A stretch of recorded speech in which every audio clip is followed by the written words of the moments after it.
it was exactly that tension and those two facts just rubbing up against each other, those two realities.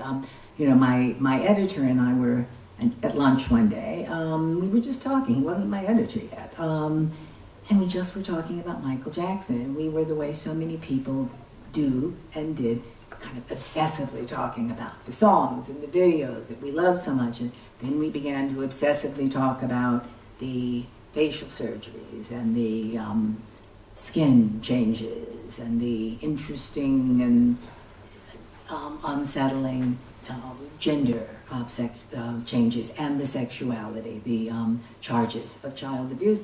And, you know, my editor said, boy, you know, I'd love to see him get his due in a complicated way, in a way that takes in all this stuff before he self-destructs or is destroyed. And I said, okay, let me do this. I want to do that. I want to do that too. I didn't quite, you know, I didn't quite make that deadline. He was exonerated in terms of the trial, but all of those questions and suspicions very much followed him and still do.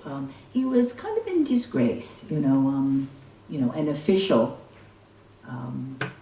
legal pronunciation, declaration of innocence does not necessarily carry much weight in the courts of public opinion.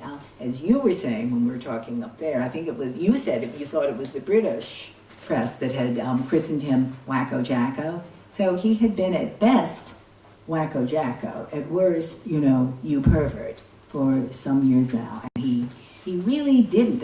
Probably that last 50 concert tour promise, that was the last bid to kind of get himself out of debt, but also reclaim the greatness that he had had as a performer.